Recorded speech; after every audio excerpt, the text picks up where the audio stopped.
And let's start out with Mike. Good evening. I'm Mike DeLuise. I'm representing BEST. I am not representing the Downtown Neighborhood Association, where I was the chair for the last 5 years, but I moved to another part of Eugene, so I am not representing them. And tonight I'm a representative of BEST. Thank you, Mike. I will go over to John. Thank you, Sophie. John Belcher. I am one of the co-chairs of the Neighborhood Leaders Council Land Use Committee. So theoretically, I represent everyone in Eugene, but nonetheless, I will bring the thoughts and concerns of the NLC and do my best to represent them and not myself individually. Thank you, John. And Seth.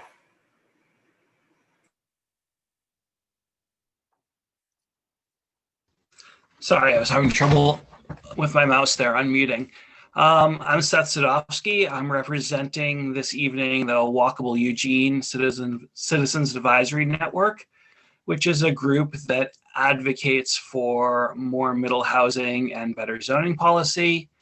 And I'm not representing anyone else that I may have any association with, including my employer, the state of Oregon, or any other organization I've been involved with at various levels in the past or currently. Thank you, Seth. And I'll pass it over to Lori. Thank you, Sophie. Hi, everybody. I'm Lori Stenchel. I'm representing the Eugene Association of Realtors. I'm president-elect this year, and I'll be the 2021 president. I've been a real estate broker in town for 27 years, and I'm currently with Windermere. And I'm not representing Windermere, I'm representing the Realtors. Thank you, Lori. And Carmel.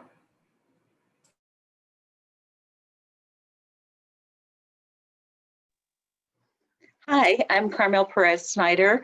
I work with ARP, and I am here on behalf of ARP and our 100,000 members in Lane County, 57,000 of them which live in Eugene.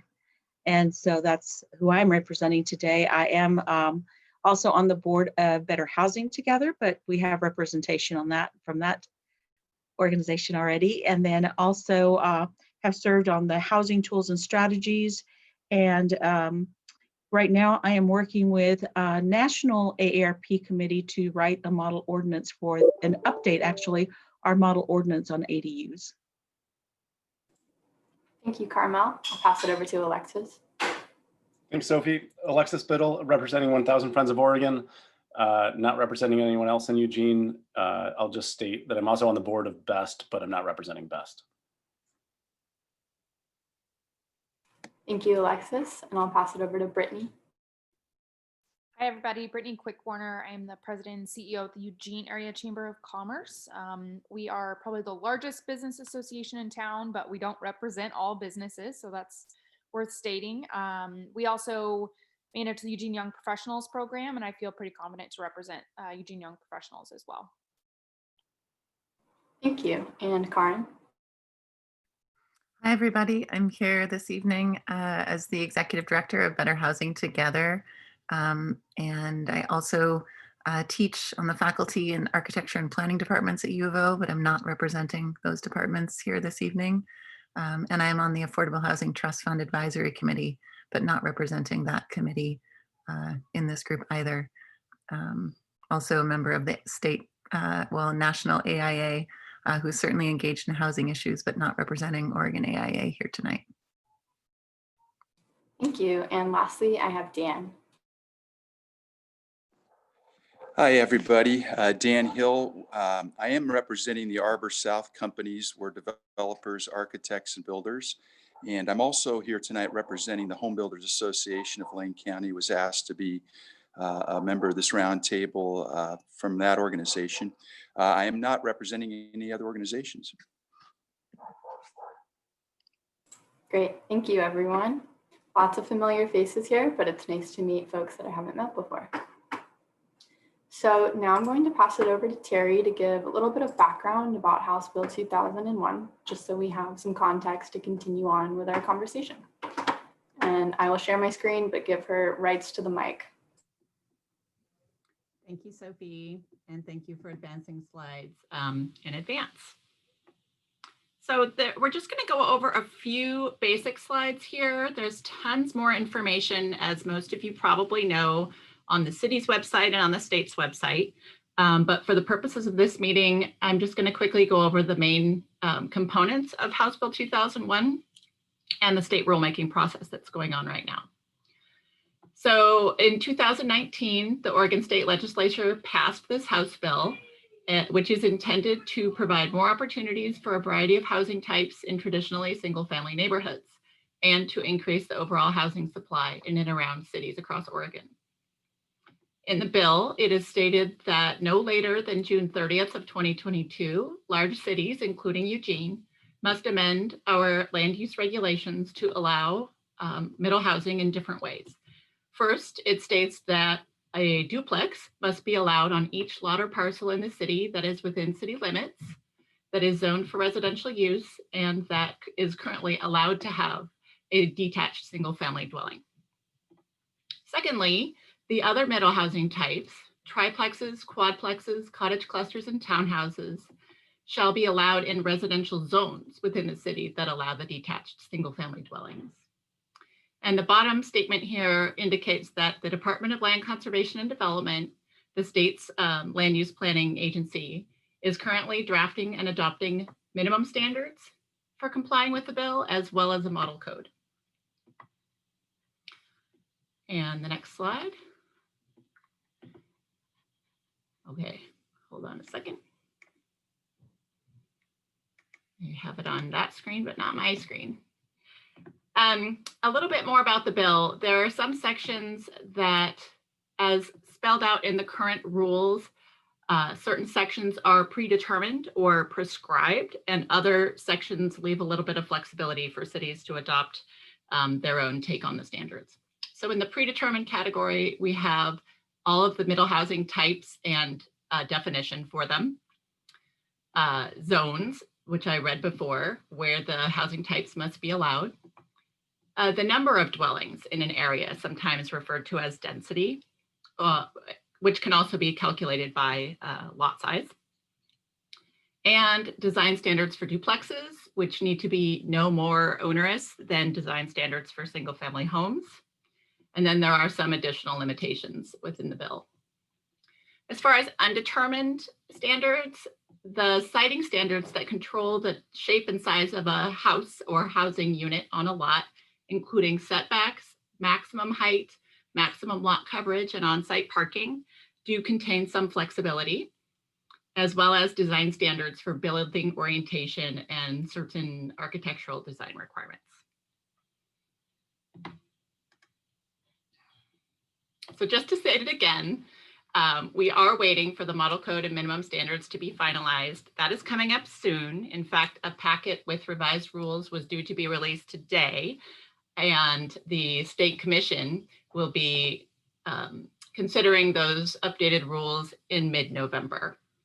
While we're waiting for LCDC to adopt final rules, this current phase of the project is focusing on hearing from the community in a variety of different groups and establishing guiding values and principles for the technical phase of the project. On the side here, you can see the 7 pillars of Envision Eugene. Those are just there as an example of guiding value. We often refer to them as principles or guiding values for managing growth within the city. Another example would be the triple bottom line framework of sustainability, which includes the principles of environmental stewardship, economic prosperity, and social equity. So later, we're going to be asking and talking about this, of what's missing within the existing frameworks that we already have and use as a city. What should we keep top of mind for implementation of this housing project? And also, or lastly, this is not a static process. So the thoughts we generate tonight, as well as the other groups, will all be gathered and themes shared up to the Planning Commission and City Council. And eventually the guiding principles will help us judge code and policy proposals for how well they meet those principles.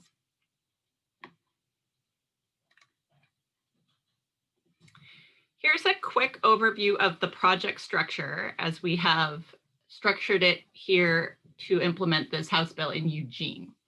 This is part of one of our fact sheets located on our website. And I'll just point out that we're in the upper left circle here under key stakeholder groups. We've got a number of panels that will be meeting this fall: the Healthy Democracy Panel, an Equity Roundtable, a Boards and Commissions Roundtable, which met last night, and this Local Partners Roundtable. Those are kind of the four main groups. We also have strategies for reaching out to and communicating with and soliciting input from the general public. We have our recommending body, the Eugene Planning Commission, and our local decision makers are the Eugene City Council. Then the blue circles are technical staff and consultants. So we have a city project team, a group of technical consultants that we're working with, and then the state agency that is the ultimate adopter and acknowledger of city land use regulations. And our other agency experts are over in the right-hand circle. Okay. Lastly, for my set of slides, this is a peek at our overall timeline, and it's already a little bit out of date because since we created this graphic, we were awarded a DLCD project grant to help us with the code writing, and it has earlier deadlines than are shown on this graph. So we'll meet or exceed what's shown on here. We have been doing public involvement over the summer. We're now moving into the fall with a bunch of outreach activities, and we'll be quickly moving into design and code concepts with our consultants and all of those groups. After that, we'll turn the code concepts into code and policy language, vet that, and then take it through the formal adoption process. Terry, can I ask a question? Absolutely. Can you go back to that timeline? Sorry. So you said that you guys got a grant to help with the code writing process. So is what we're doing not informing the code recommendations if you're already writing it, or how is that working? It is. Maybe we, I guess there's not a better graphic to explain this. We're getting a jump start on the input that will inform our judgment of the technical proposals. So we're in this public involvement phase 1, really, while on really this should be shown as parallel tracks. The consultants will be starting technical work and then vetting that with all of the public groups. So they'll be happening together.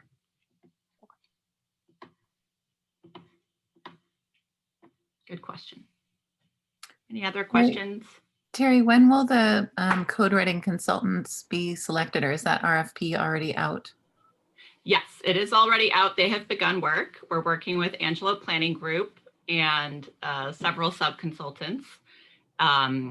They are also assisting the state with the development of the model code. And so we feel lucky that they have a lot of knowledge about the rulemaking at the state level, and then they're helping us through the process that we've designed as well.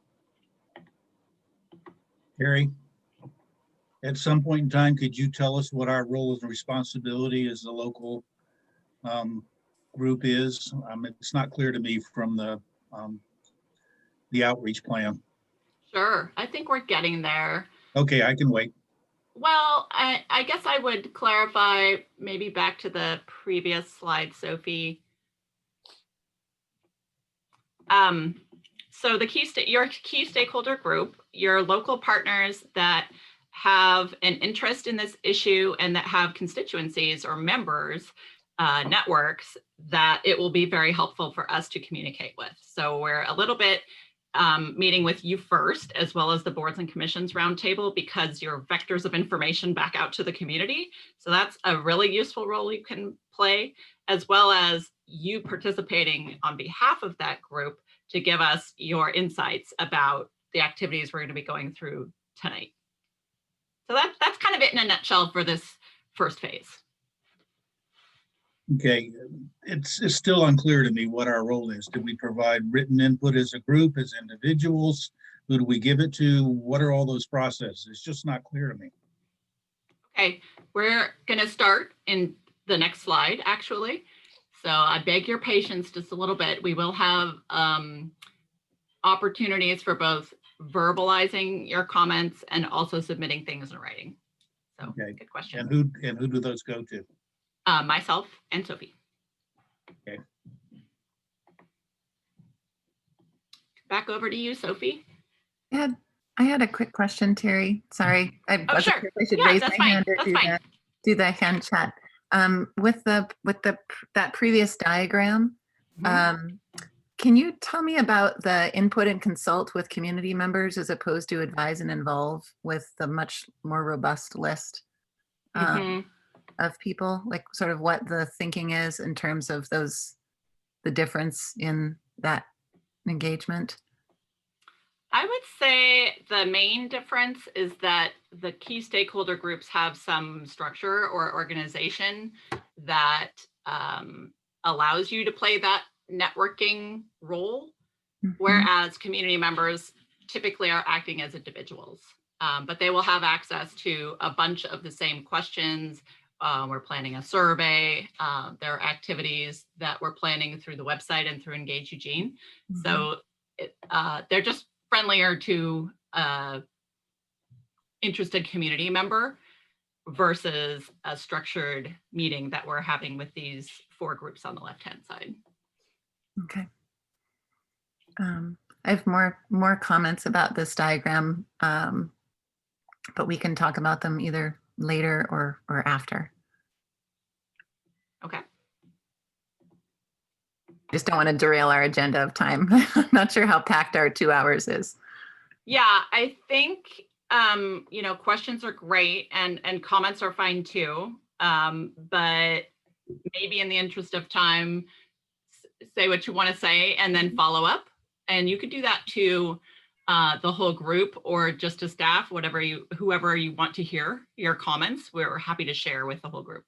It's a general comment, and it's something that I sketched this morning after our meeting or during the presentation the first time I saw this diagram. I think it is a bit confusing, in part because I don't think it accurately represents the decision-making power that people have.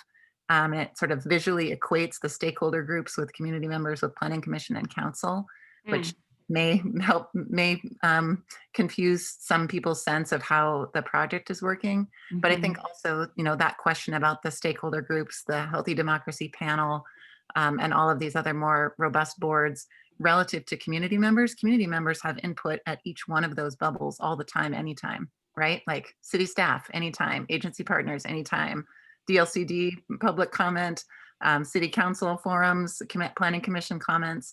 And I think it's meant to be there to communicate this is a really open, transparent process, but it may actually be confusing things because there's such a robust outreach kind of education and information sharing component under that key stakeholder groups piece. So I'll take a snapshot of what I sketched, but I think because there's going to be so much focus on the process to make sure that this diagram really accurately reflects either the information flow, which is different maybe than project structure, or the decision-making process. That's probably what people are going to be most interested in. Like, how is the input I'm giving shaping the decisions that are made? How much influence do I have? And, where does that information go to? Great. Thank you. There is additional text describing the decision-making structure in the public involvement plan. So I welcome all of the feedback on the diagram itself, and there is more kind of to it in the longer public involvement plan as well. Thank you.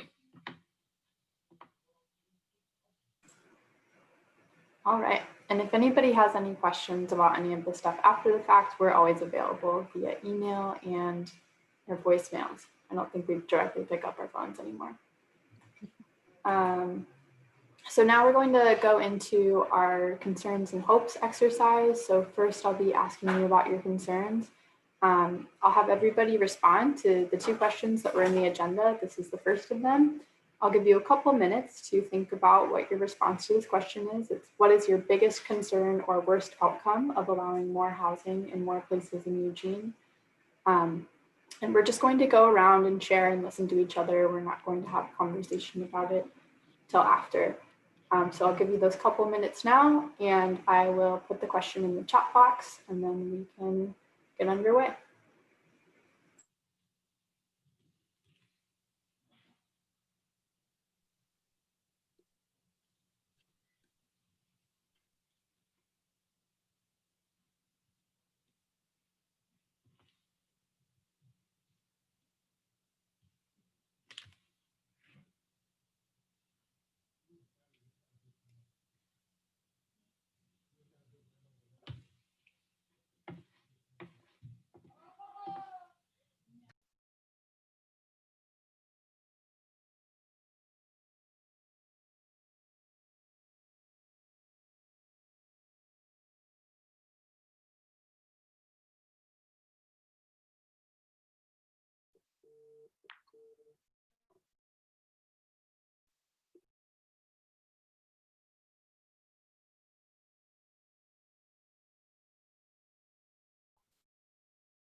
All right, I'll give everybody about 20 more seconds. I think I see most eyes.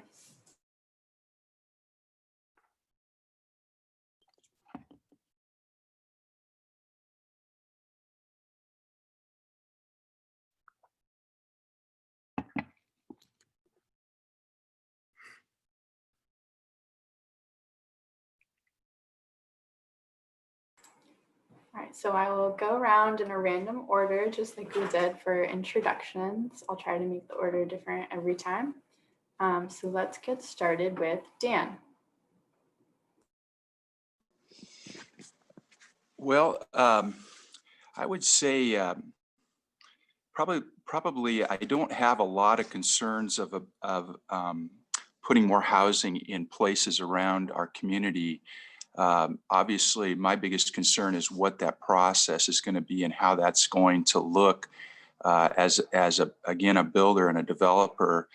One of the biggest challenges that we have is always neighborhood resistance when we get into projects that are maybe unconventional or challenging from a development standpoint. And so my concern is how we're going to deal with the NIMBY aspect of this type of work. That's probably my number one concern.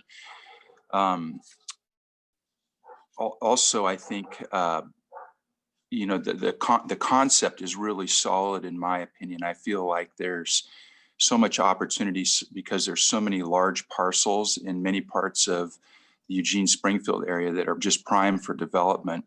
But one of the biggest issues that I see too, and this is outside maybe our detailed discussion, but just available infrastructure for an example, like a cluster cottage or, you know, some of these things that take a little bit more power, water, sewer. You know, those are things that I think are really interesting challenges that maybe the general public doesn't think about as we you know, go through that process of actually designing, developing and building these types of projects. So do you want us to answer the biggest hope too, or just the big concerns at this point, Sophie? Just the concerns for now, please. Okay. Thank you, Dan. I will go over to Lori.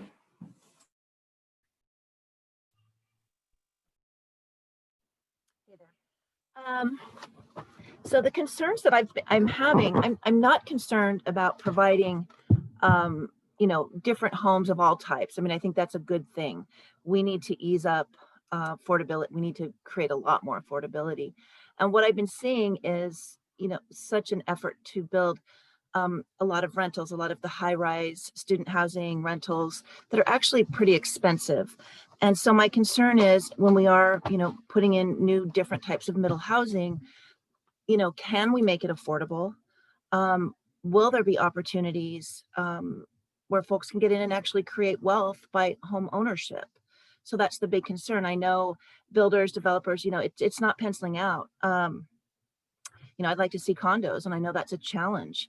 So what I'm hoping is that we don't see just continual these building these high-rise rentals, and that we're doing things to create more options for folks to get in and actually own homes. I mean, we need all types of housing, but I'm hopeful that we do make some changes, that we do take advantage of some of the, you know, larger parcels, doing away with some R1 zoning. I'm definitely concerned with NIMBY, but I just like to see, you know, a lot of different types of housing and opportunities for folks to get in and start wealth building.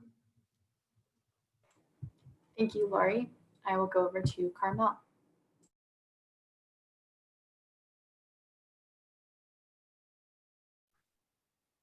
So my biggest concern, a little bit touched on both by Dan and Lori, is the backlash we might get from the NIMBYs who consistently seem to stall development of housing in the area, and how, you know, setting something in writing that kind of limits their ability to do that.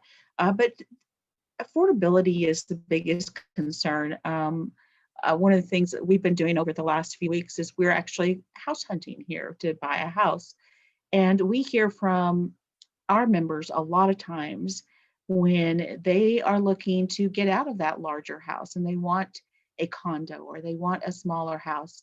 And the only thing that I've seen on the market the last few weeks when we've been looking are these incredibly expensive houses and high rises and mid rises that, you know, for the most part for our members who are retiring, that is just not that doesn't work. So, you know, just being thoughtful in how we expand that housing, I think is my biggest concern.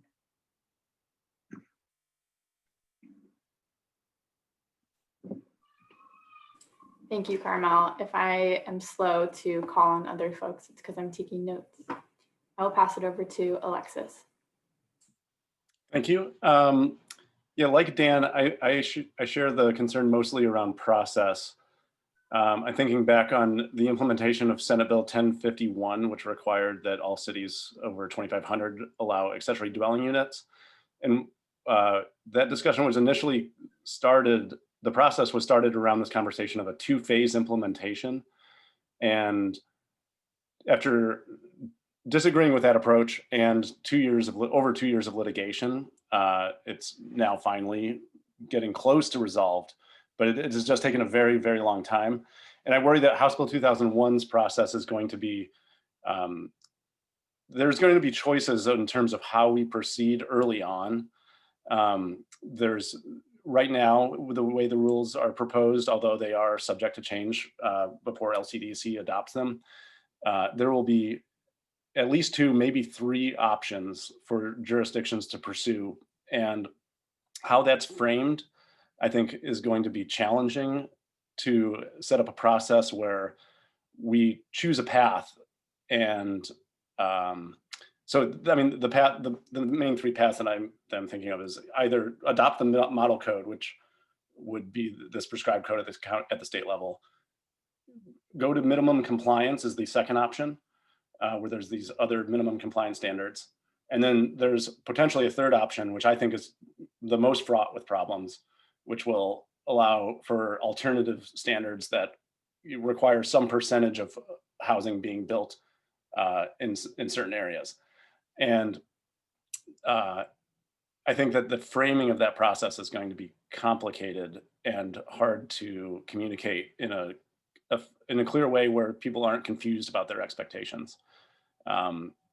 And I feel like it could derail the process, or at least make it more challenging at the later stages of adoption or after adoption in 2022.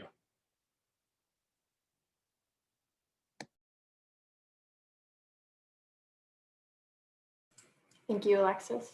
I will go over to Brittany.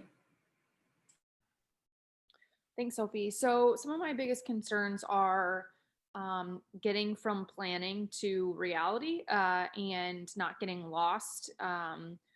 My fear is that we tend to have a really hard time finding compromises, and I'm afraid that we'll kind of create this utopia of what we want it to look like, but it doesn't really take into consideration the reality of what it's like to build. And so we can have this really great, code, and we can have this idea of what we want to see happen. But if we're ignoring the economics of it and our builders aren't in a place where they can make it pencil out, then we have another long, arduous process that has us great, this kind of utopia of plans, but it's not actually getting physical structures built for people to live in. So that's honestly like my hesitation of having seen this a handful of times, is figuring out how do we actually get shovels in dirt and homes and doors and people in those houses sometime in my lifetime.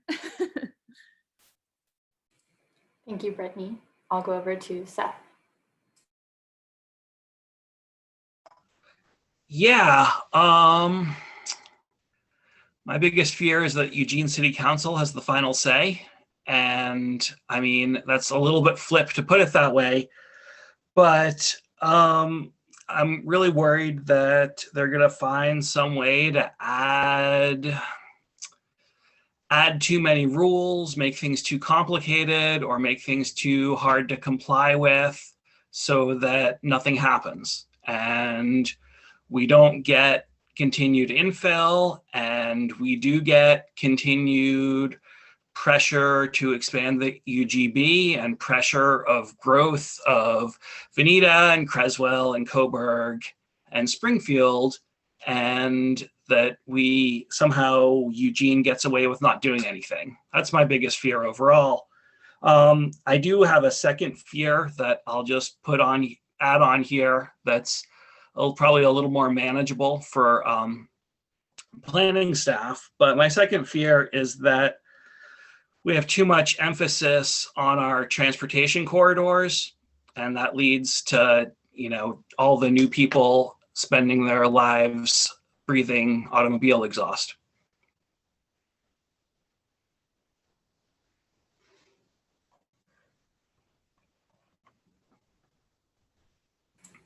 Thank you, Seth.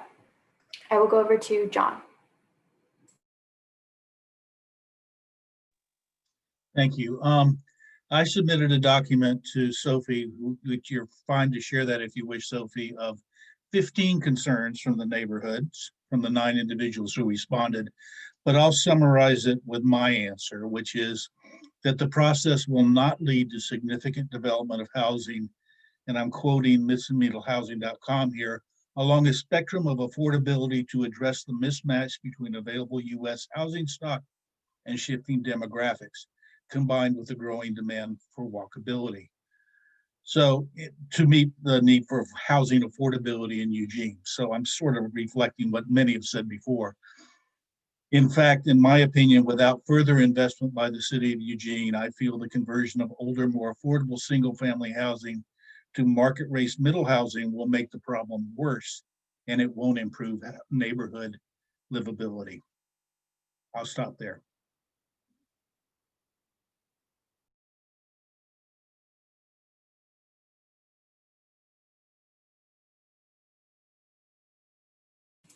Thank you, John.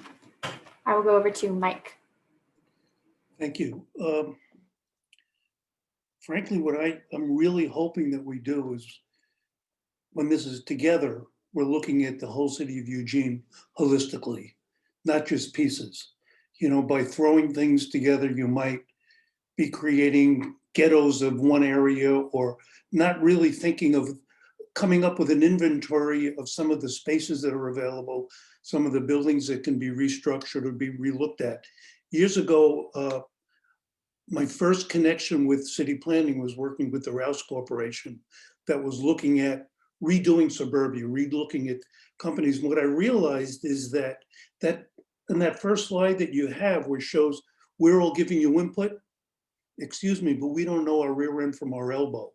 The people who do know are the planners, you folks who are doing the job, but you're kind of working in a world of bureaucracy where you have to keep us happy.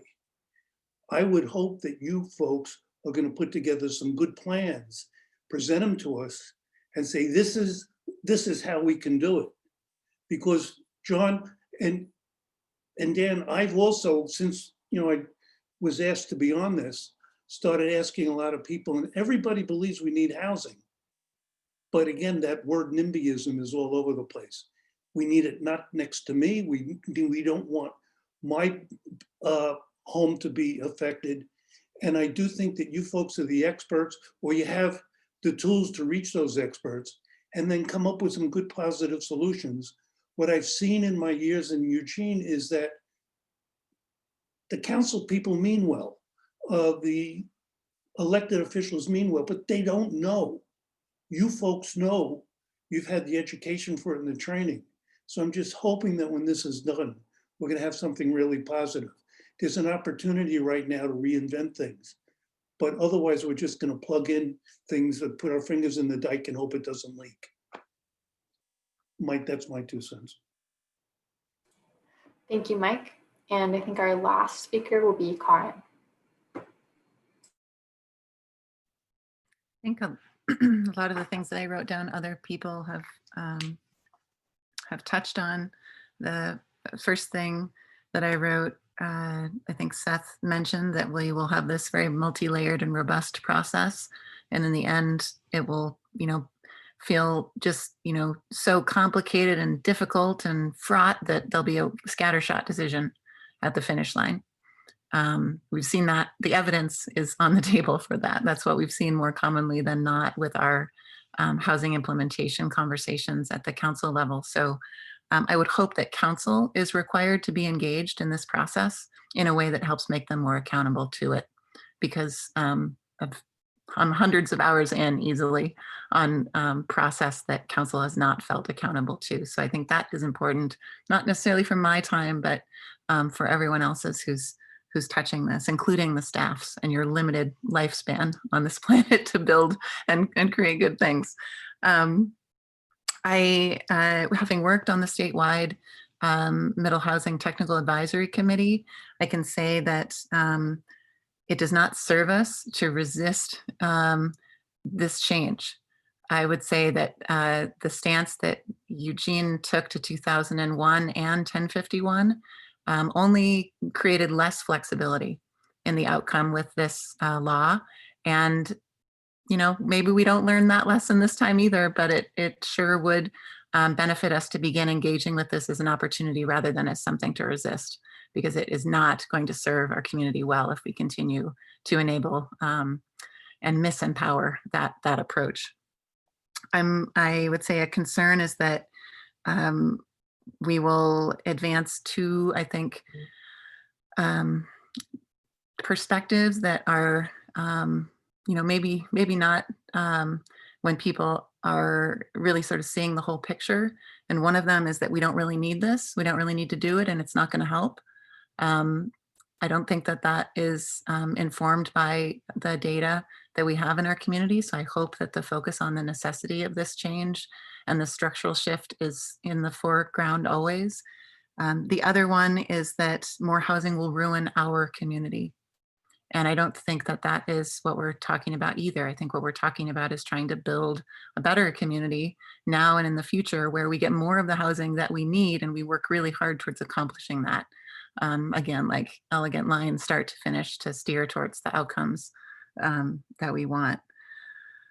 I guess I'll just say lastly, because it was also one of the first comments I think Dan made, that now is the time to also be planning for the shift, which with our approach to infrastructure and every other kind of layer of the invisible process to getting more of the outcomes that we want. And I know that some of that is underway, but I do think it's really important that every one of our city departments be totally on board with the fact that this is a big shift. It's a structural change in how we deliver residential capacity in the state of Oregon.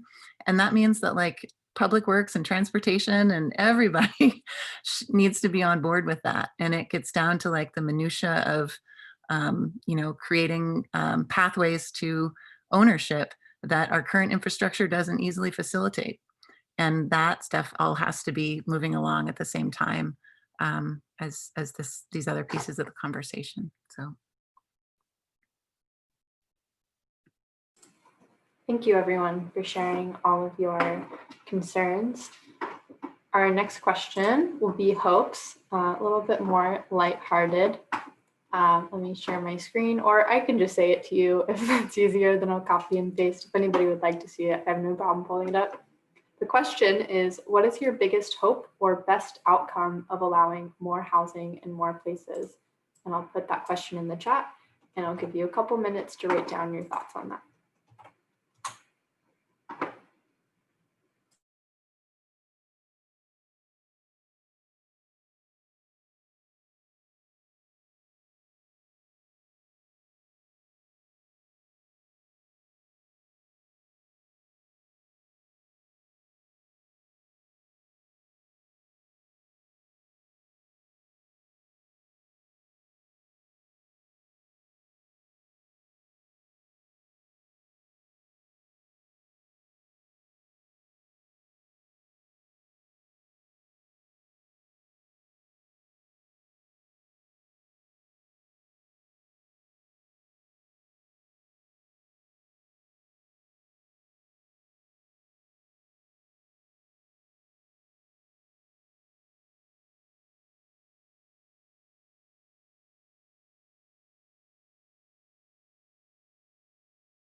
All right, I'll give it about 10 more seconds. See lots of eyes.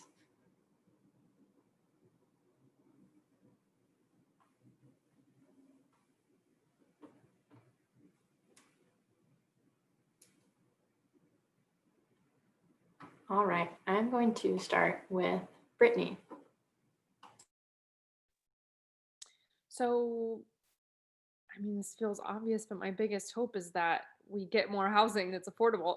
Like, that's the best outcome. I think that keeping it as simple as that, if that's what we're trying to do and I can actually accomplish it, then this will be a great success. I think I can piggyback off and sort of flip some of my fears too, is that we have a process that hears people's concerns, that listens to everybody who has input, but that doesn't try to find like, I don't know that we're going to be able to come to a perfect consensus with everyone, and that we aren't afraid to make hard decisions and move forward with solutions that will actually get us housing at an affordable rate that developers can build and that people can live in.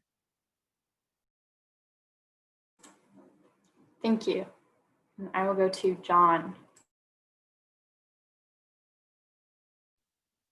Thank you. Let me pull up my notes.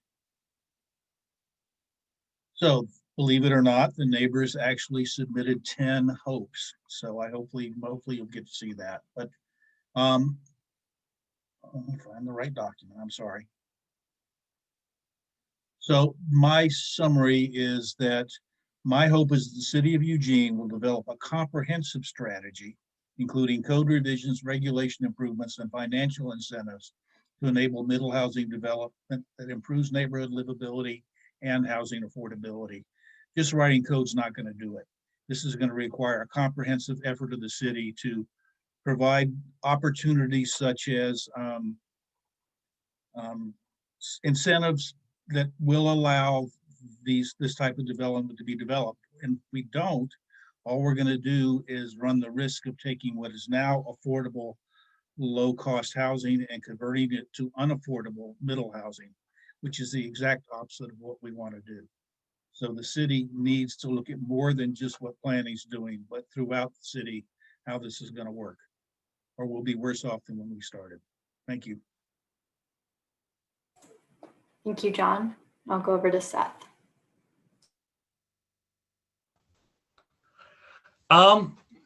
My big hope is that I get to live in an actual real 15-minute neighborhood where everything I need on a regular, most of the things I need on a regular basis are a short walk away. That's what Envision Eugene says, and that we're shooting for. And I think some of these changes in code are a help to get some of that. I'd also like to see us loosening a little bit on things like neighborhood retail as we go through things like this, so that more things can be in the vast swaths of the city that are zoned R1, and we can have some destinations. But that's my big hope. Thank you, Seth. I'll go over to Carmel.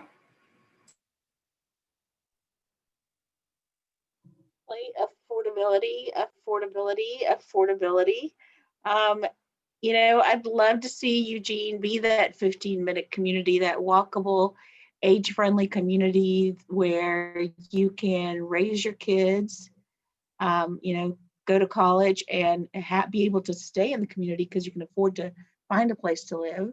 I know a lot of families who are seeing their kids leave the area because, it's just affordability is an issue. And then, a place that people can retire and know that they can always stay in their community because they have an option of housing. So that's my hope. Thank you, Carmel. And I will go over to Karen. Best hope for me is that we see past the immediate framing of 2001 and realize that what's been handed to us is a springboard to decide if we're going to create a model code for this community, that we really do the harder work of figuring out how it is that we allow for more of the affordability that we're seeking with these new housing types. And that might mean actually being more innovative than what the state did and what the model code was with 2001.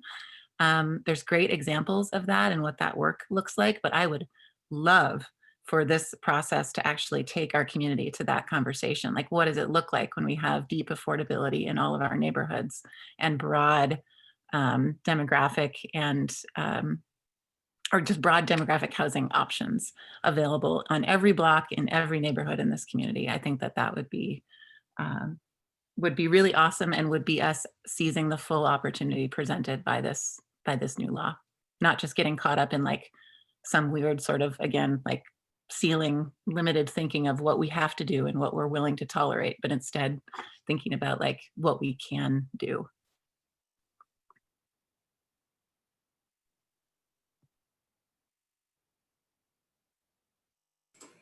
Thank you. I'll go over to Dan. Well, first of all, group, I have a confession to make. I'm down in Southern California right now in 85-degree weather, drinking a margarita. And this is the that was a land of, margarita, Dan. I saw that earlier. I was wondering why you weren't freezing outside. I just want to bring up a couple of things because it occurred to me that I am in the land of unaffordability down here, where a 1,500 square foot house cost $800,000 or $900,000. And my biggest hope is that, first of all, we can provide quality architecture and homes for people that have durability and sustainability to them within our communities, both the Eugene and the Springfield area. I think it's a really important aspect of having a quality environment to live in because it affects so many aspects of our lives, especially as we've seen this COVID-19 play out. Just having a quality living environment is huge to the mental health and the physical health of our community. And I do see an opportunity with missing middle housing to make this a reality.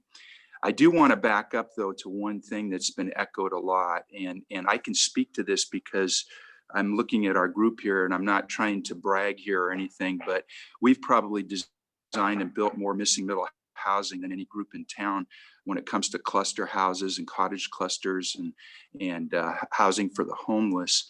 The one thing that I can share with you folks is, and Terry, I opined with her the other night about this, that affordability is actually out of reach right now, period.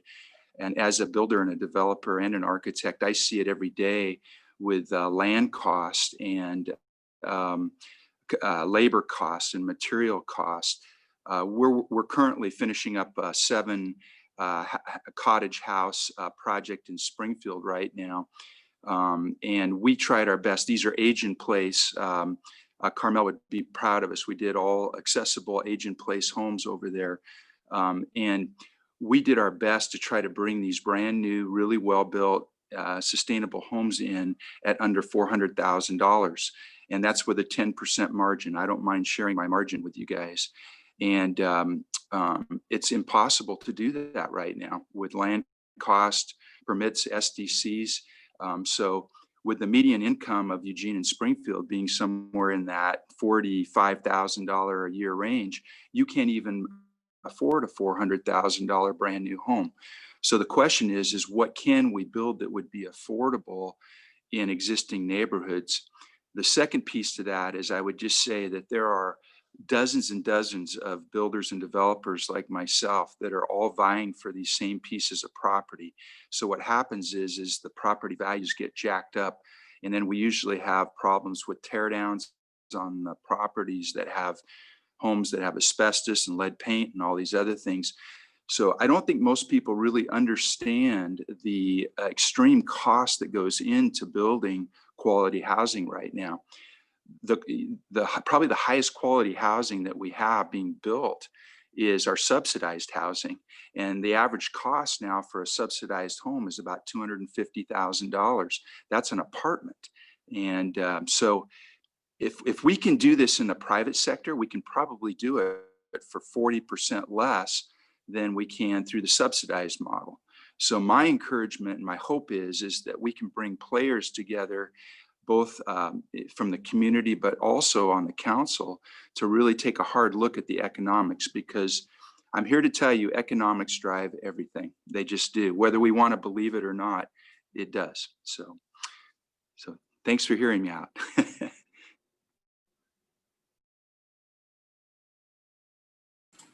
Thank you, Dan. I'll go over to Lori.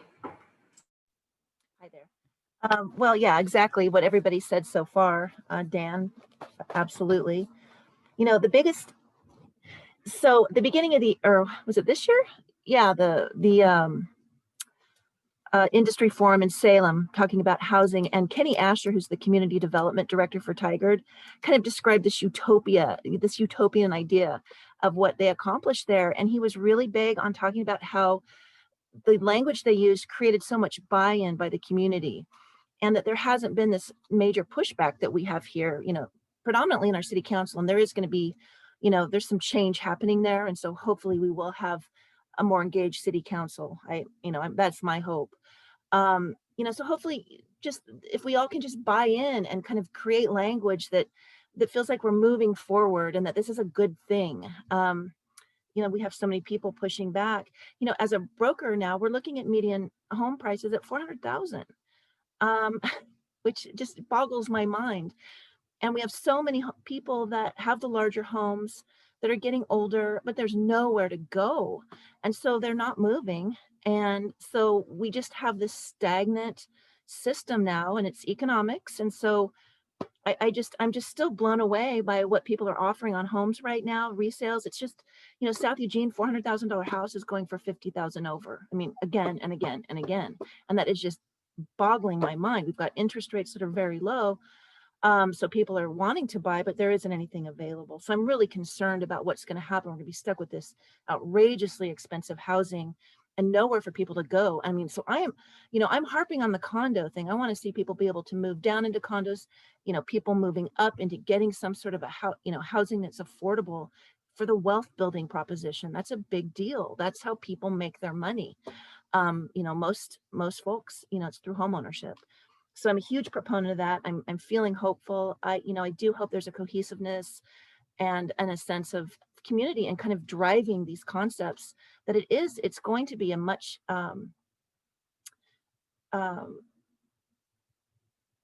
I don't know, more complete, or like you were saying, Karin, that we don't just stop at the basics, that we don't just keep trying to fight it. It's been proposed that we just kick it down the road again and do absolutely nothing and then just sort of wait for the model to fit in. And that just makes zero sense. So I hope that we can come together and create some excitement and do something really, exciting. That's my hope. Good luck with that, right?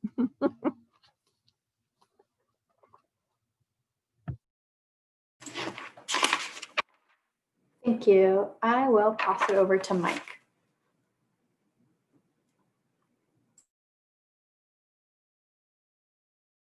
Did I get it? Oh, can you hear me?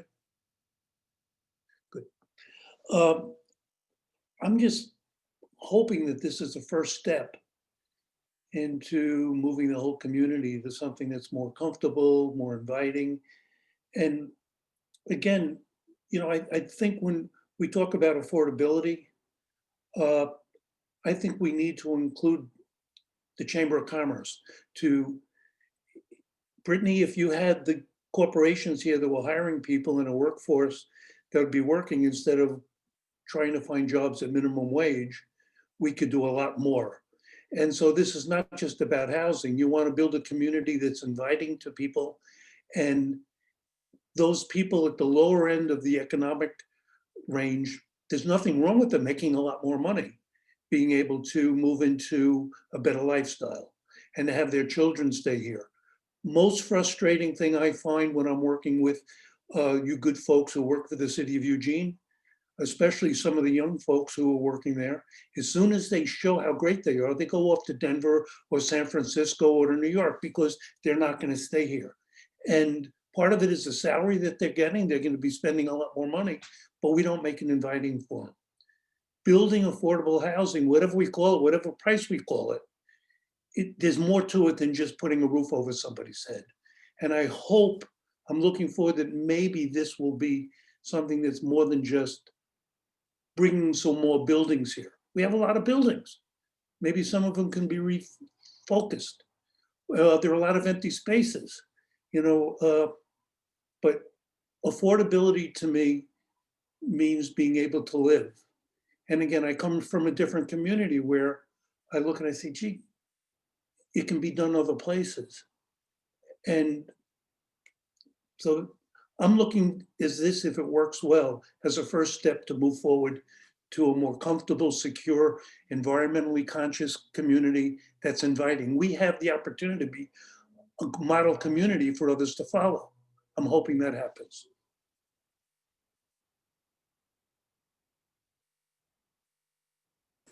Thank you. And lastly, we have Alexis. So I already agree with much of what has already been said, and I'll say in the long term, we want to see a community that's equitable, climate friendly. In the long term, we need to have a much more inclusive community. And in order to get there, I feel like this conversation is critically important. This is the best opportunity we have, I think, in a generation to really set the DNA of our building code in a way that's going to impact what housing options are available for generations to come. And that conversation that we're having now, and we'll be having over the next year and a half, we could look at this as a House Bill 2001 as the ceiling or the floor. And like Karin had mentioned, around ideas around deeper affordability, and actually using this as an opportunity to promote what we do want rather than a conversation focused on what we don't want is really the key to this being a success in my mind. And I feel like a lot of the concerns that John mentioned around affordability. Sorry, I have another computer that keeps going off. That's my background lighting. That John mentioned around like affordability being of these newer units that will be built not being affordable right when they hit the market. I share that concern, and I think that we can look at mechanisms and zoning policies that will promote the newer units being built as a result of this as being more affordable.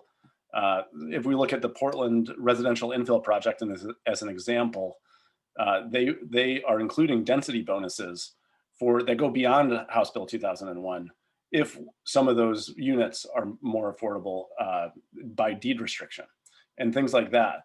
I think there are many opportunities to have this discussion about what we do want rather than don't want. And that's my hope. That's my greatest hope of where we really use this as a catalyst towards becoming more of a climate friendly and equitable community. Thank you, everyone. Hey, Sophie.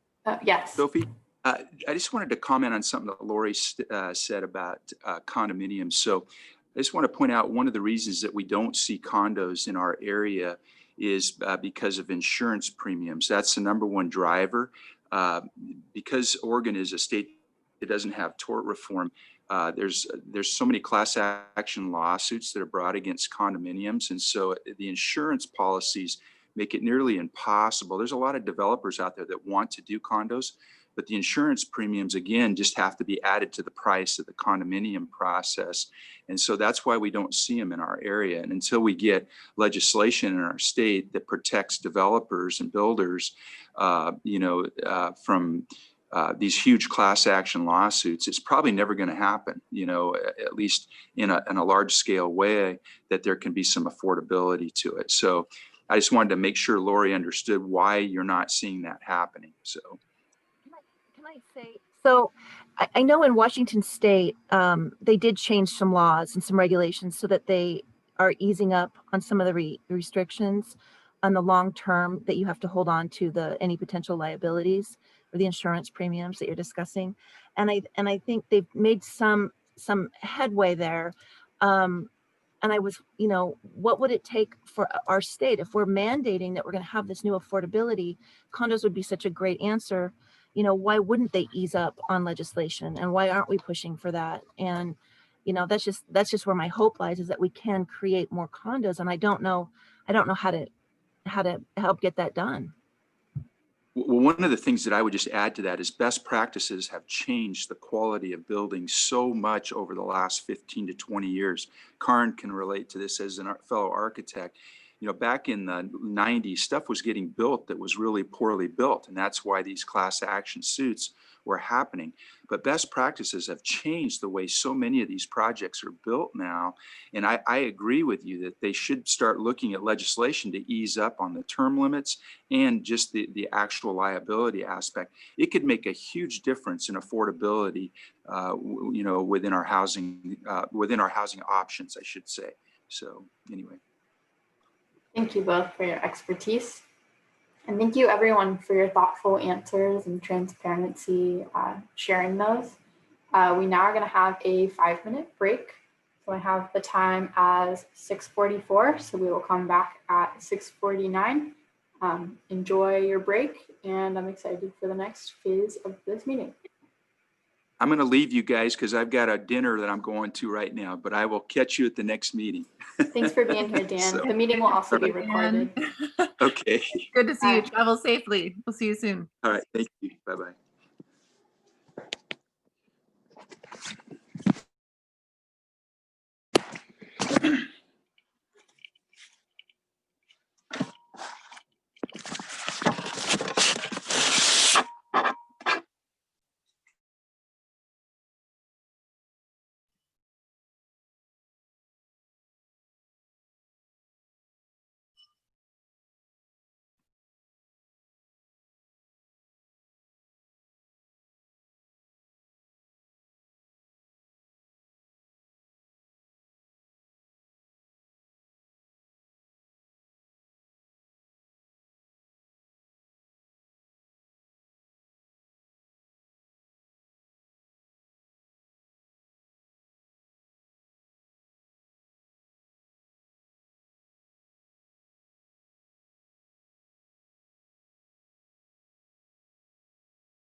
think I'm seeing most people trickle back in. I'll give it about 30 more seconds.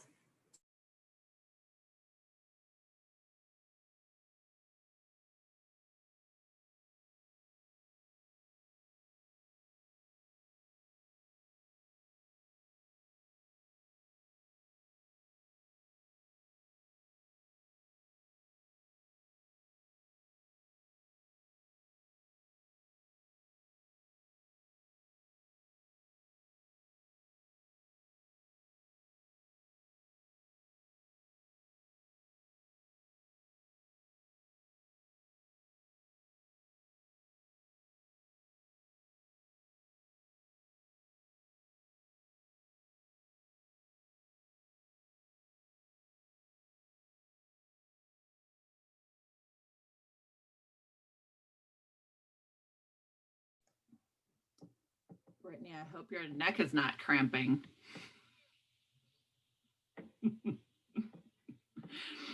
Feel free to stretch, give yourself a little massage, whatever. I did an Instagram takeover today and I was like, I'm going to show you around what I like. You'll follow me around all day. And I sat here all day. So I feel for anyone that's been sitting all day. So it's always awkward to be on Zoom, but feel free to get up, move around, move your body. So something that I did over the break was just start sticky noting general things that I heard, just to give you something to think about as we move on into developing or brainstorming some guiding values and principles. And if there's anything I say that just does not reflect what you said, please let me know and I'll cross it off my sticky note. So I have an uncomplicated, workable process, create wealth building and ownership opportunities, positive messaging, and then in parentheses, inviting neighborhoods and neighbors, going beyond House Bill 2001. I heard it's a floor, not a ceiling, affordability for all incomes, creative latitude, looking beyond planning, creative economics, embrace, not resist, equitable, sustainable, I have bad handwriting, durable homes, quality durable homes, does not look like a Q, culture and leadership messaging, that it's a first step in a long journey to seize the moment and create livable neighborhoods. And then Seth mentioned more economic opportunities in R1 zone. So I put more stuff in R1, more stuff of all kinds in R1. So I will share my screen again.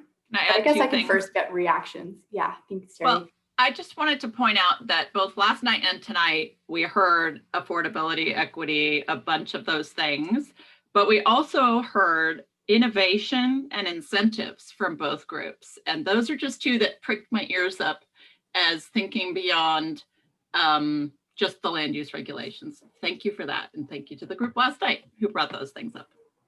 Thank you, Terry. Does anybody else have reactions? Did I miss anything? Did I misconstrue anything? I guess you have to remind me of what you said. Did you say creative economics? Yeah, I wrote creative latitude and then I think I was feeling good and I wrote creative again. I think that was just coming from creating opportunities for stakeholders to have conversations about the economics and things that are beyond planning, financial incentives and legislation, it sounds like. Yeah, I think that I don't know if that captures it or not, but to me, I feel like there was a thread of like, we have to face the economics of the situation. We can't plan for a situation that won't actually come to fruition because of the economics. Great, thank you. I will rework that. For now, I wrote face the economics. All right, I'm going to share my screen again. And like Terry said, it really is remarkable how many similarities there were last night.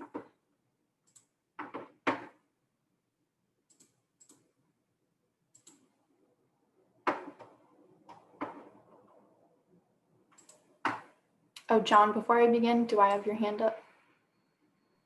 Yes, thank you. I just wanted to add one thing, and I don't know where to put it, but it's advice to the planning department.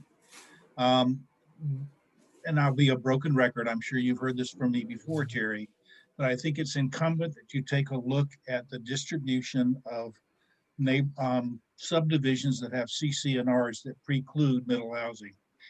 You can't plan for where you're going to put middle housing unless you know where you can put it.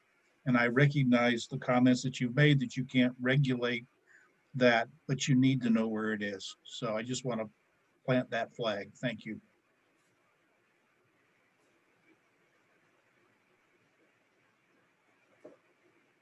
Thank you, John. All right, so I gave you the summary that I heard of your concerns and hopes. And as Terry said, for the Envision Eugene pillars, we listened to many groups of people and gathered a full range of community perspectives. So the idea behind tonight is to develop the ideas for values and principles that will be combined with other groups. So we're putting out ideas and words to include that then we can later combine, put into groups, prioritize, to guide the technical aspect of the technical phase of the project. So we're looking for what's missing from the 7 pillars, what's needed for housing. And as a reminder, this isn't a closed process. If you have something come up after this meeting, if you hear things from the groups that you represent, we'd love to hear that.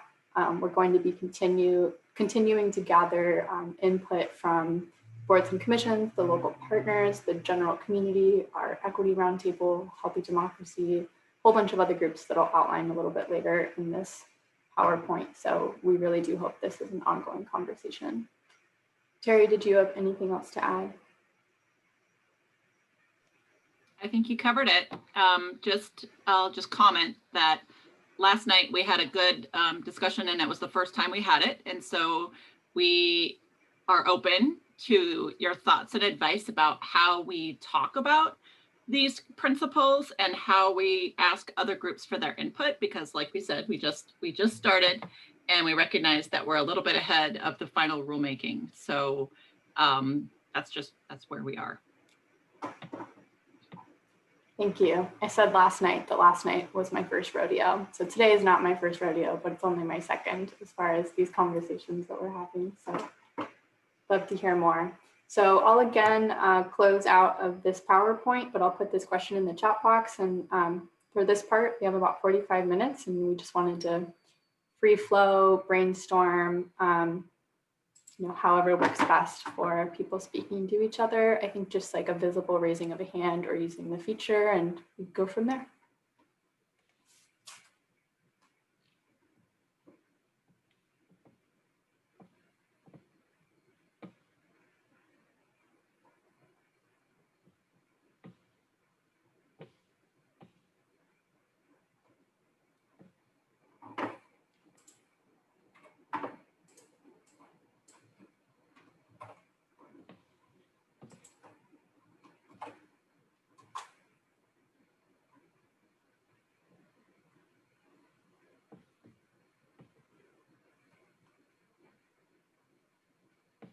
I guess I'll plant a seed here while you all are thinking. So when we're looking at these codes and concepts for complying with House Bill 2001, and we're looking at doing the minimum or doing something beyond the minimum, what's missing from the 7 pillars and other plans that we have? I think really focusing on the 7 pillars that will push us in the direction that will be accountable for the hopes and fears that you expressed tonight.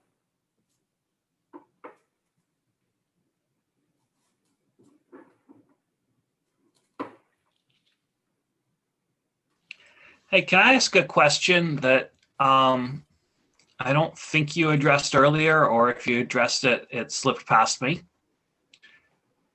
But how does HB 2001 impact our density guidelines for the different types of residential zoning in town? Great question. So the way that density is addressed in the draft rules is based on lot size. And we are required to comply with that. So there will be conflicts between our existing code and Metro Plan density ranges that we'll need to update to comply. So we won't have those same policies that we have now. Great.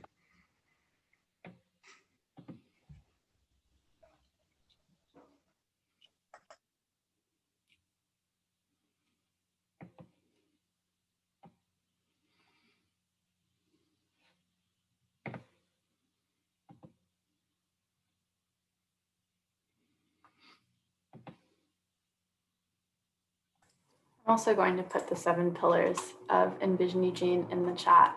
I don't have them memorized, so I don't assume that you do.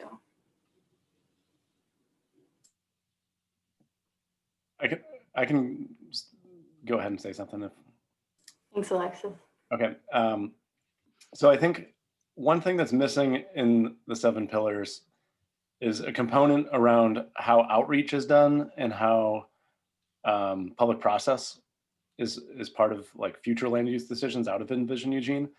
And just to have at the forefront of our mind, amplifying voices or reaching out to people that don't typically get involved in decisions around land use and housing, and that we should be not relying exclusively on notice and expecting people to come to public meetings and public city meetings, and that we need to have voices where planners are going out and listening to folks in places where the planners are coming to them rather than they are going to planners.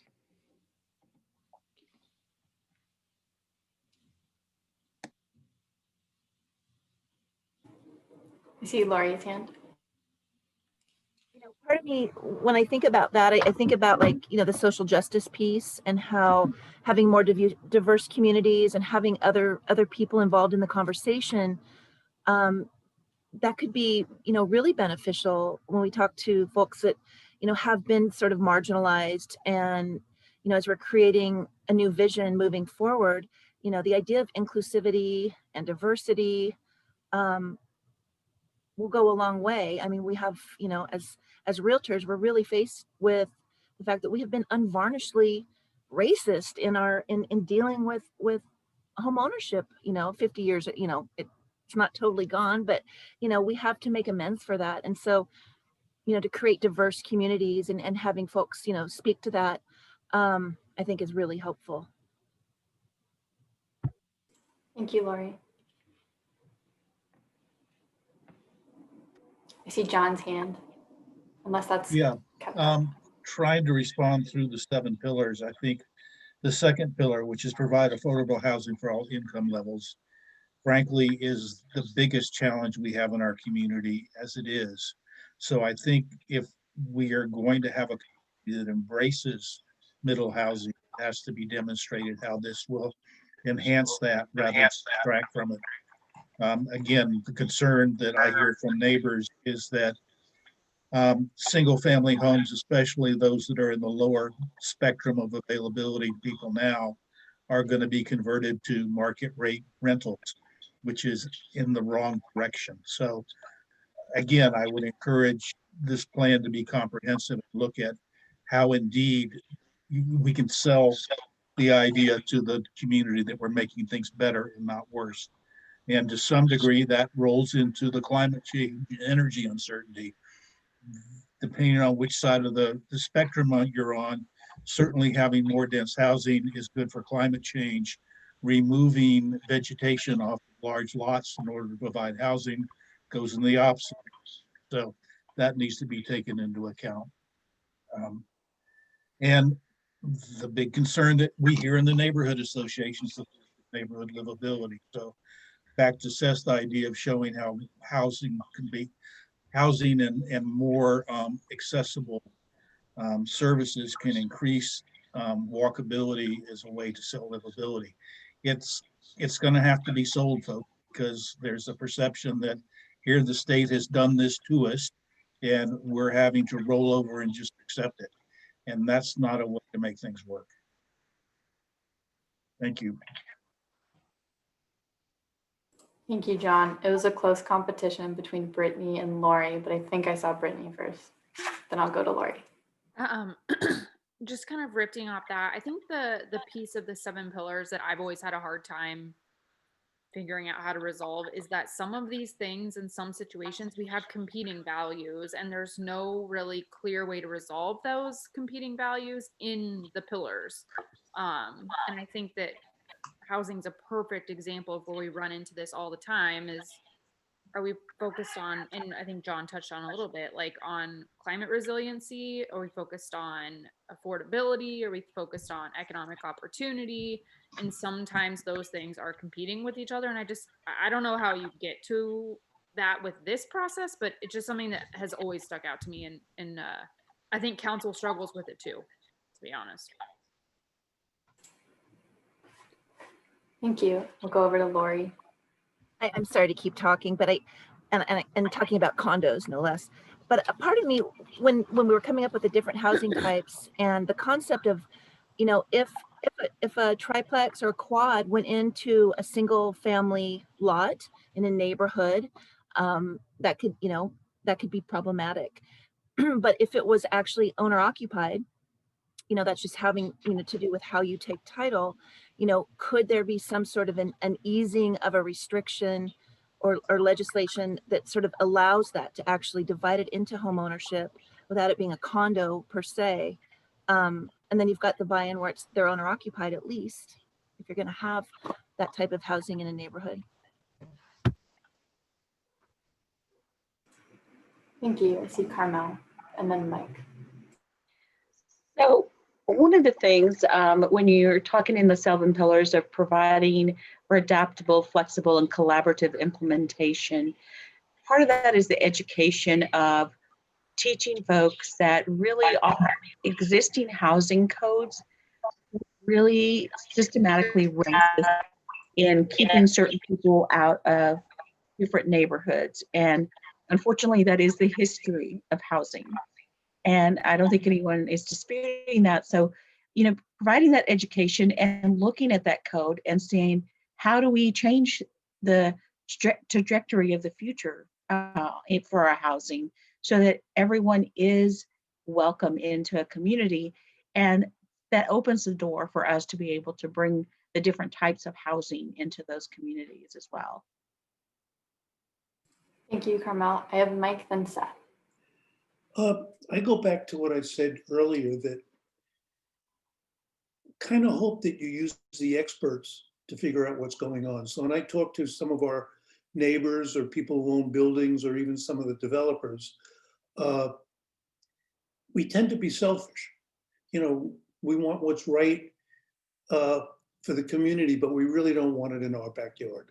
You know, so if the experts are making these decisions and we use the experts and we let them do their job, and then we communicate transparently with the whole community, not just, you know, when I was chair, John, a lot of neighbor leaders, we get the postcards that you do in this planning, and you try to share that with everybody, but nobody really sees it. There are a lot of other ways we can tell people what's going on, whether it's utilizing television or more social media or whatever, or coming up with more forums. But people don't know. At the end, they find out, how did that happen? I wasn't a part of it. I think the communication process could really make a lot of good things happen if we knew what was going on. So everything that we're planning to do is good. But if people feel that they're left out of it or the wrong people are making the decisions, I don't think it's going to work. Thank you. I have Seth, and I think I saw Karen, then Carmel. Yeah, I lost the thread for a little bit, but what Lori said, Lori made a point about equity and the history of racism in our codes and in some of these professions. And I guess I think it's worth keeping front and center that Oregon and Eugene have a deep history of institutional racism, even as far as just keeping people out.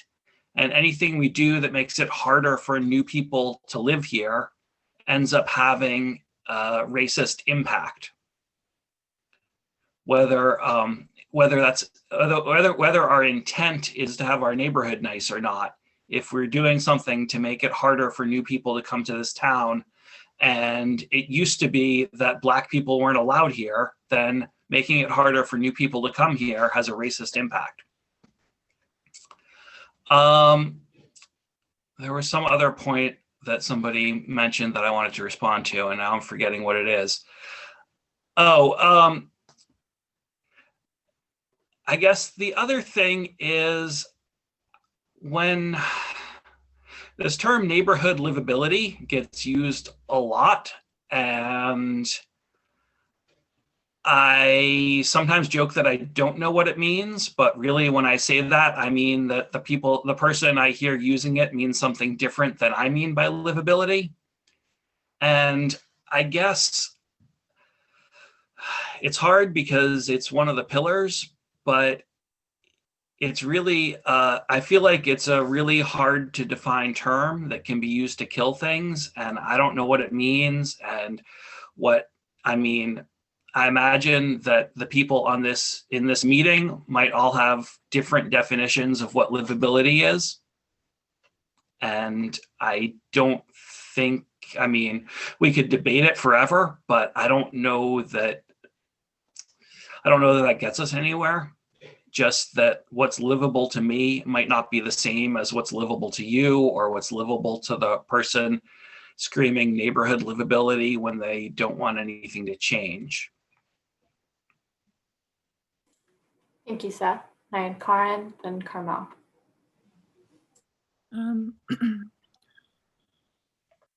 I think a couple thoughts that build on what Seth just mentioned as well. One is that I think one of the challenging aspects of, our pillars is that, they haven't yet done what we're doing now, right? Which is trying to connect them to implementation. And that's a place where some of the nuance of the language becomes, more challenging. I do have a lot of questions about whether or not a term like protect with something as subjective as livability is actually legal.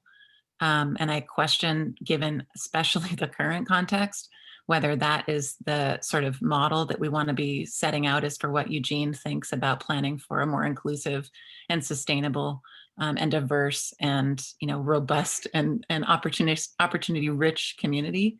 So I think that is challenging. But one thought that I'll maybe add to that, because I've wondered about, how does this protect, repair, and enhance neighborhood livability? Certainly with regards to housing development, it's important that we're balancing and continually thinking about the rebalancing of these equations. And that, when I think about what the public sector can do to protect, repair, and enhance neighborhood livability, I'm thinking about things like a robust urban tree canopy, stormwater solutions, connected sidewalks, safe intersections, children with walkable access to schools, places that people can meet their daily needs within a 20-minute walk. That's livability as it's measurable. And that's livability in a way that the public sector has a real role in building and providing. And I mentioned specifically the tree canopy first, because when I think about the absolutely extreme wide range of our building character in this community and quality of buildings in this community, there are a lot of neighborhoods where the architecture and the built structure, I can say this as an architect, it's pretty motley at best. It's pretty mixed. And that's, speaking as an architect and with a husband who's an architect, we can only buy project houses, right, that are melting into the ground. And it's, the housing stock in a lot of cases is not architecturally significant. The neighborhood, however, can be beautiful because there are 60-year-old chestnut trees or big leaf maples, running down for blocks. And that kind of investment in the beauty of the experience of being in a neighborhood and the, different qualities of neighborhood that go along even with your landscape opportunities and the different soils and geology and, the whole story of like real place. I would love to see our focus on protecting, repairing, and enhancing neighborhood livability be much more about that rather than this very abstract, in some ways quite confusing space that we end up in where protecting neighborhood livability means only doing what I personally want because I'm a homeowner in my neighborhood. That is not, it's not a way that we can plan for a future that doesn't even include us if that's the basis we're using for our decision making. So I would really encourage for us to think about like, what kind of principles we could put in place that would also help people not to, imagine the worst outcomes, right? Because even in the example that John used about, new housing displacing, green infrastructure, that doesn't have to be true. We could have a grant program. In fact, Better Housing Together has talked about this grant program where if you build an ADU, we'll plant a tree in your backyard. Like, it doesn't have to be like a loss associated with building housing, regardless of, what your concerns are. So that's a long way of saying I want us to kind of push forward, like we have this structure in place and then ask like, how do we actually do something with it that is functional and valuable and not just get stuck in a rinse cycle where, technical decisions continually become political arguments when really like we should be moving on and doing more things so that we can learn from what we're doing rather than only being afraid of doing something forever. And, because we could easily spend like another decade or two in that space. There are many people involved who've said we've already been here for decades. So that's, again, long-winded answer, but those are my thoughts. Thank you, Karen. And I think I had Carmel next, and I don't see any other hands after that.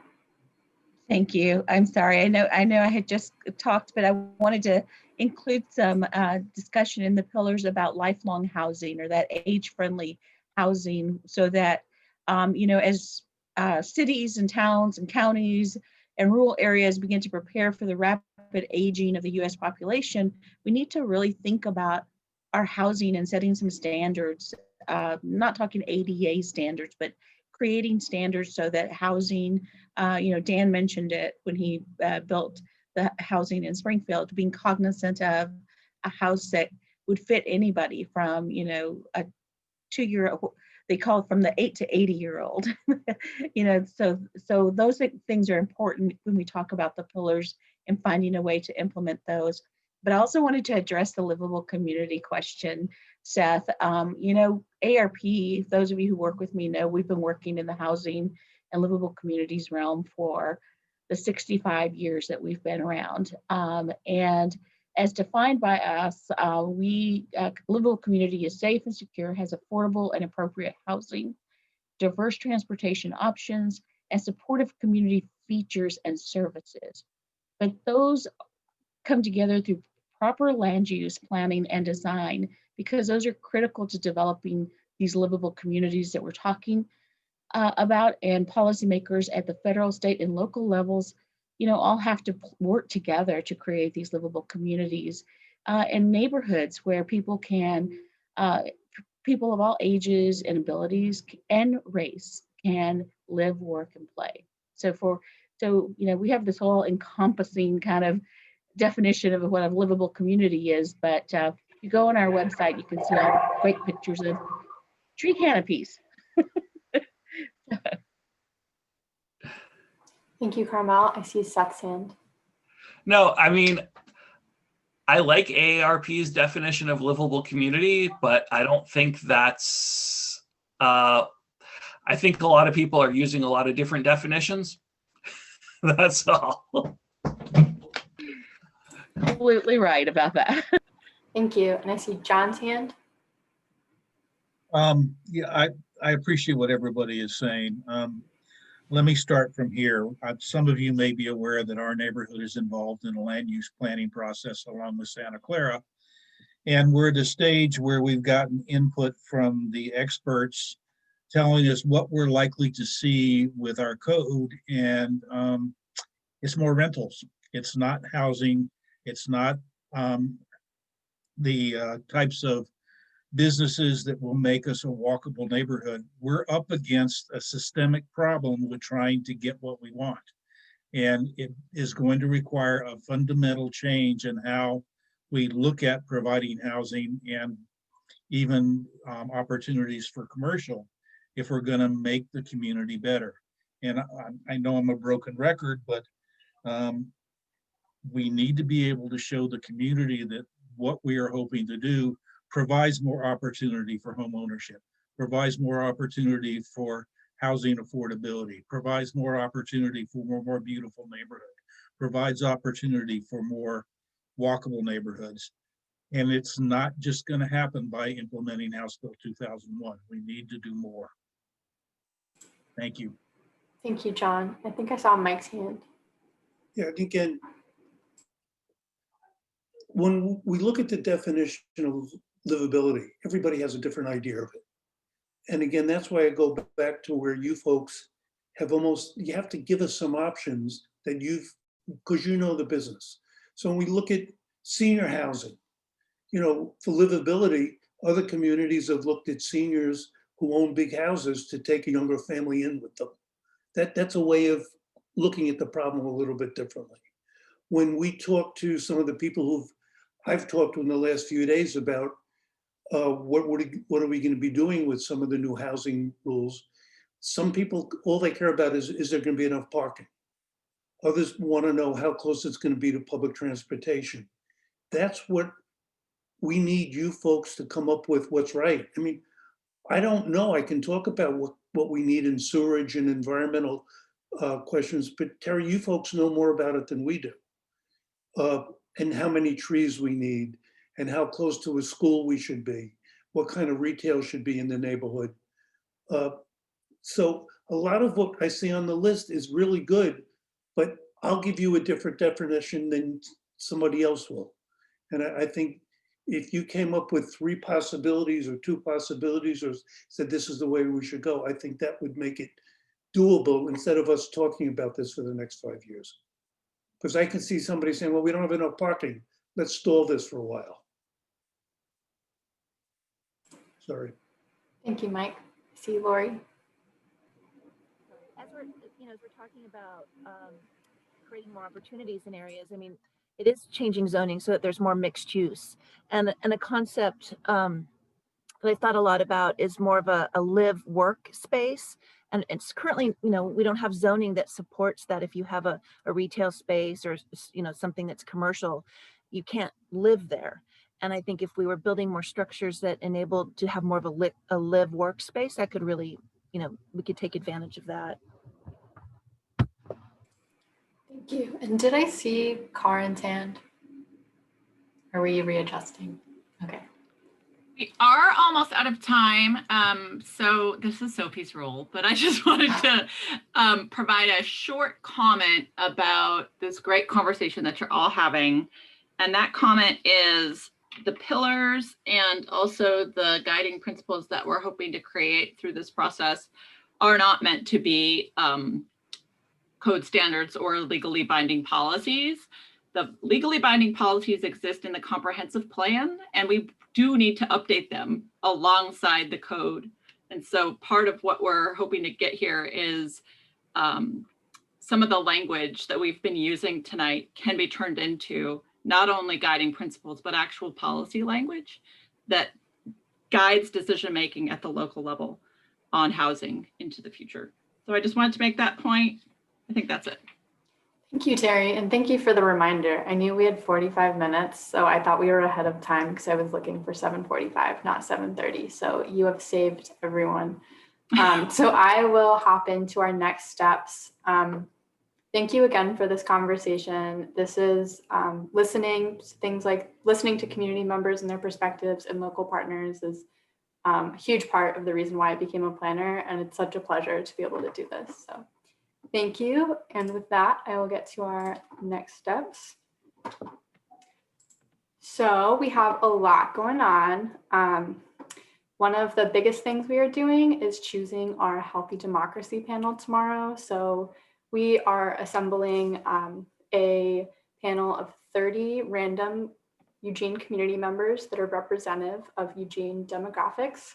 They're going to meet 14 times between now and the spring, and they're going to be developing guiding values and principles and giving input on the technical aspect of the project. They're going to be compensated for their time, and they are going to also have experts come in and give them background, bring them up to speed. But this is something really different that we're doing, and we're really excited. So last week, 7,500 letters went out to random households all around the city and outside of the city, but within the urban growth boundary. And tomorrow on our Facebook, which is at Huge Planning, at 1 p.m., we will have a live selection event. You don't have to watch it live, but it'll be there afterwards in perpetuity if you'd like to watch it after. And Lynn Davis, who is the project manager from Healthy Democracy, will be there. Terry will be there. The mayor will be there. And then unfortunately, there's no name pulling out of a hat. We'll just watch an algorithm do its magic. But that's something that we are really excited about and will continue to provide updates about. We will also have an equity roundtable or a few equity roundtable meetings in November and December. And then again in the spring, again, being asked the same questions that you were asked tonight. And they will also be compensated. Their mission is to provide an equity lens to the project and bring underrepresented voices to the table intentionally, very similar to the Climate Action Plan equity panel process. Another thing that's exciting is that we are working with a University of Oregon student group. So there's a class for undergraduates called Real World Eugene, and they pair undergraduate students with city staff to work on real projects. I was in the class 3 years ago and really wanted to do a project with them.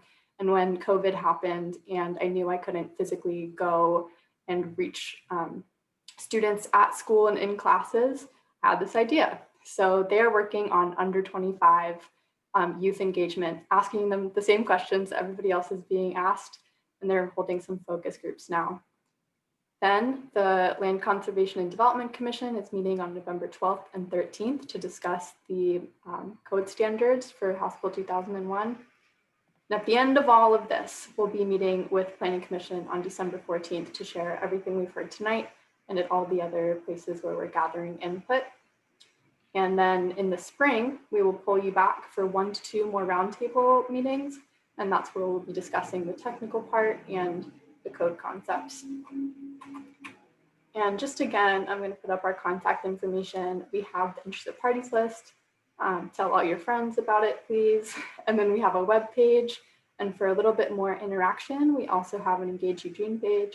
You can share your middle housing story. You can ask questions, and we will have more stuff to come soon. If anybody has any questions, I'm happy to answer them.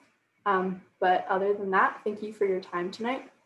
Oh, I think I saw John and Karen. Thank you. I'm still confused about what our role is. Are we simply participating in this meeting and giving you input and then doing the same thing in the spring? Otherwise, we're supposed to take information to our constituents. Is that our role? Yes, representing your organization tonight as part of the Local Partners Roundtable, acting as a liaison between the project and the groups that you represent, and then coming back again in the spring if tonight wasn't too bad for you. And then Okay, thank you. Yeah, thank you. And Karen? One quick question following up John's, and then an easy question. What kind of feedback do you want from our stakeholder groups? Do you want us to be gathering? I mean, John, for example, has talked to the Neighborhood Leadership Council and has input from those individuals. Do you want us to be gathering specific input or asking specific questions of our organizations and stakeholders?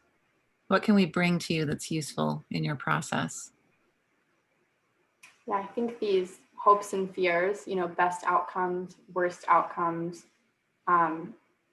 things that we can use to develop these guiding values and principles before the next phase of the project. I think also just the lens, people's perspectives. If there's a way that we can do things better, ask better questions, explain things in a different way, if we can adjust our messaging to better meet the needs of the communities that you interact with, that's always very helpful to know.